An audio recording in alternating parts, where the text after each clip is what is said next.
ช่วงนี้สะออนผักหน้าหนาวสกิกระจัดเมนูคั่วผักเกือบทุกๆมื้อเลยมื้อนี้เนาะบักทั่วก็งามเว้าขึ้นมาข้ามทุกคน300ต้นนี้หน่วยบ่คือกันความรสชาติของหวานอัตราความหวานหันก็บ่คือกันเนาะหน่วยน้อยหน่วยใหญ่หน่วยตุยหน่วยจ้อยหน่วยสั้นหน่วยยาวทุกคนแล้วก็ความหวานของแต่ละต้นก็บ่คือกันอีกเนาะ300ต้นก็รสชาติก็บ่คือกันจากต้นแต่ว่าเฉลี่ยมาได้ว่าปีนี้นะหวานก่อนปีกายทุกคนเนาะเฮาเก็บแต่ละมือก็จะมีเฮิมน้อยเฮิมหลายมีสุกแด่น้อยนึงเนาะสุกก็น้อยนึงหั่นแหละแต่ว่าบางมือก็ถ้าว่าได้เฮา4 5โลก็ได้สุกเอาหลายแต่จะบ่ได้คัดได้ใจเนาะจะคายปนกันไปเลยแล้วบางคนสั่งหอบก่อนหันแบบมักแบบนี้เด้อเนาะเอาแบบนี้เลยเด้อสินะมันก็เป๊ะบ่ได้นะทุกคนเนาะมันก็เป๊ะบ่ได้เพราะว่าแต่ละมือเฮาเก็บมามันก็บ่คือกันหันนะเป็นสิ่งที่ธรรมชาติเป็นเครื่องของธรรมชาติว่าซั่นทุกคนเนาะและการฝากมะขามปานนี้เน่าบ่ทุกคนมีเน่าเลยทุกคนเนาะมีเน่าแล้วก็มีฮอดซามีฮอดไวเนาะแต่ว่าถ้าการฝากมะขามเฮิมนี่ความเสี่ยงนี่ก็จะสูงแล้วก็มีบางคนเนาะบางลูกค้าไปฟังบ่บ่เป็นหยังแต่เฮาก็ต้องได้แนะนำก่อนสำหรับคนส่งบางคนส่งเนาะแต่ว่ามันไปดองอยู่พุ่น5มื้อ10มื้อสินะมันก็บ่ไหวทุกคนก็ได้โจะก่อนเนาะบัดคนส่งสะดวกสบายก็จึงสร้างนำกันใหม่สิก็บ่เป็นหยังทุกคนแล้วช่วงนี้เช้ากี้ข่าวเวียกเด้ทุกคนเช้ากี้มีเวียกเด้เราบ่ค่อยได้ฝากสะดวกปานใดทุกคนแล้วเช้ากี้ก็เปิดค่ายเปิดค่ายนาสวนนำเนาะเปิดค่ายนาสวนน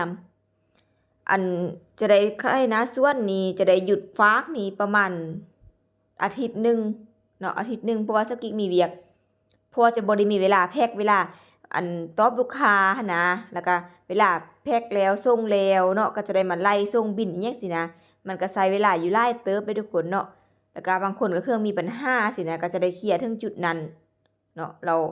1อาทิตย์นี้สกิกจะได้ค่ายยกหน้าส่วนไปก่อนแล้วก็ฝากให้เล็กน้อยนะฝากให้เล็กน้อยเพื่อแบบผู้ท้าโดนบ่มีหยังสินะก็ได้ฝากให้เล็กน้อยแต่ว่าหลักๆแล้วมันสกิกสิค่ายยกหน้าส่วนเนาะสำหรับมะขามหอบนี้เพราะว่ามีเวียกเพื่อให้มันไวหั่นนะทุกคน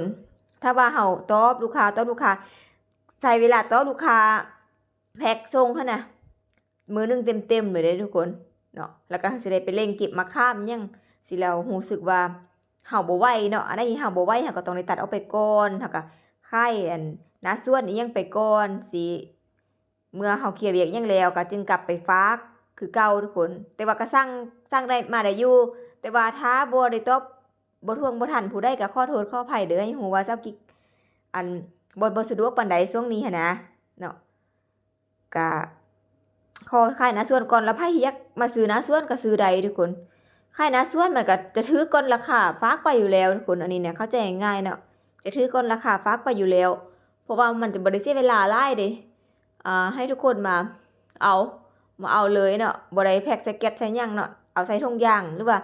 ลูกค้าก็เอากระแตงอิหยังมาใส่เอาเลยว่าซั่นซะแบบง่ายๆใส่รถยังไปเลย